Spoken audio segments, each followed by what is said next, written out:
এই যে ক্যাপাসিটারটি বড় ক্যাপাসিটার দেখতে পাচ্ছেন, ক্যাপাসিটার এদিকটা দেখবেন পজিটিভ ভোল্টেজ আসে, এই পজিটিভ ভোল্টেজ এখানে শর্ট করে দেবেন।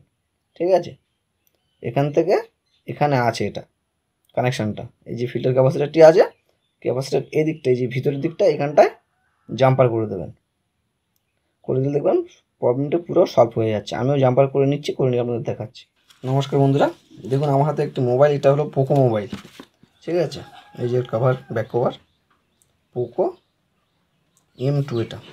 ঠিক আছে, তো পোকো M2 হোক, M3 হোক, যাই হোক, এই ধরনের সমস্যা যে যে ফোনে আসবে, দেখুন এই ফোনটা না চার্জ দিলে চার্জ শো করছে বসে যাচ্ছে, চার্জে না রাখলেও অটোমেটিক চার্জ শো করছে বসছে অটোমেটিক, চার্জে নেই অথচ চার্জিং চিহ্ন আসছে আর বন্ধ হয়ে যাচ্ছে, চার্জিং চিহ্ন আসছে আর বন্ধ হয়ে যাচ্ছে।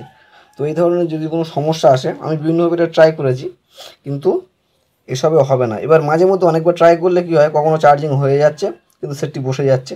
এই সমস্যাগুলো হলে কি করবেন, আপনাদের কিছু করতে হবে না, শুধু এখানে দেখবেন ভোল্টেজটি আসছে কিনা, এই যে দুটি বিন্দু দেখতে পাচ্ছেন, উপরটা ব্যাটারি ভোল্ট দেখায় আর এইটা চার্জিং ভোল্ট হলে শো করে।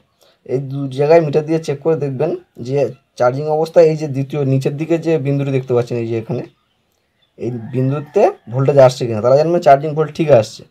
আর ব্যাটারি ভোল্টটা এখানে শো করে, ওপরের এই যে বিন্দুটা, কিন্তু এখানে ভোল্টেজও ঠিক শো করছে কিন্তু চার্জ হচ্ছে না, বা চার্জ যদি কোনো রকম কষ্ট করে আসে, মানে হয় একটু বাড়ে কিন্তু সেটা দাঁড়াচ্ছে না, আর অনেক দেরি হচ্ছে চার্জটা বৃদ্ধি হতে।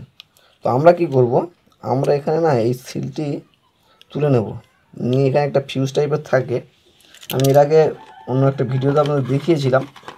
তো সেখানে কি হয়, মোবাইল চার্জ দিলে মোবাইলটা অন হয়ে যেত, কিন্তু পোকোর ক্ষেত্রে মোবাইল চার্জও হতে চাইবে না, অন তো অনেক দূরের কথা। তো সেক্ষেত্রে একইভাবে ওই ফিউজ টাইপের যেটা থাকে ওটাকে তুলে ফেলতে হবে। তো আসুন তুলে নিই এটাকে। প্রথমে কভারটাকে রিমুভ করে নেব, দেখি কভারটা তোলা যায় কিনা। তো প্রথমে ব্যাটারিটাকে তুলে নেওয়ার চেষ্টা করছি। এই দেখুন বন্ধুরা, এখানে একটা পার্স ছিল, দেখুন ভালো করে, এই যে দেখুন এই যে দ্বিতীয় ব্যাটারি যে কানেক্টর রয়েছে, ব্লার হয়ে যাচ্ছে, আমি আপনাদের ভালো করে দেখানোর চেষ্টা করছি। এই যে এখানে দেখবেন একটা পার্স থাকে, এই পার্সটাকে আমি এই তাঁতা দিয়ে এখানে শর্ট করে নিয়েছি। ওটা একটা ফিউজ টাইপের হয়, ওটাকে তুলে নিয়ে এভাবে শর্ট করে নেবেন, শর্ট করে নিলে দেখবেন সমস্যাটি ঠিক হয়ে গেছে। আর হ্যাঁ, আর একটা কথা বলতে আমি ভুলে গিয়েছিলাম, যদি দেখেন এটা এখানে এই শর্টটা করার পরে ব্যাটারিতে তখনও চার্জ স্লো হচ্ছে বা প্রবলেমটা ঠিকঠাক করে সলভ হচ্ছে না, মাঝে মধ্যে চার্জ হচ্ছে অনেক হচ্ছে না, তখন কি করবেন, এই যে নিচে এই যে দুটো বিন্দু, তো দুটো পয়েন্ট আছে, এই যে নিচের পয়েন্টটা, এই পয়েন্ট থেকে একটা জাম্পার নিয়ে নেবেন। ঠিক আছে, এখানে তো চার্জিং শো করে, চার্জে বসিয়ে দেখবেন এখানে চার্জিং ভোল্টেজ শো করে।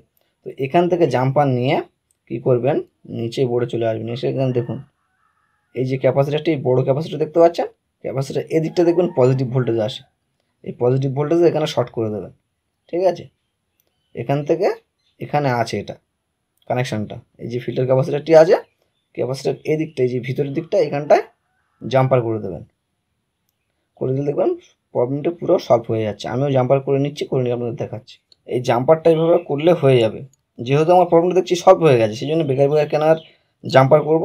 কিন্তু যদি না হয়, প্রথমে এই চার্জিং পয়েন্টের এখানে জাম্পার করে দেবেন। আজকে এইটুকু, দেখা হচ্ছে পরের ভিডিওতে। ধন্যবাদ।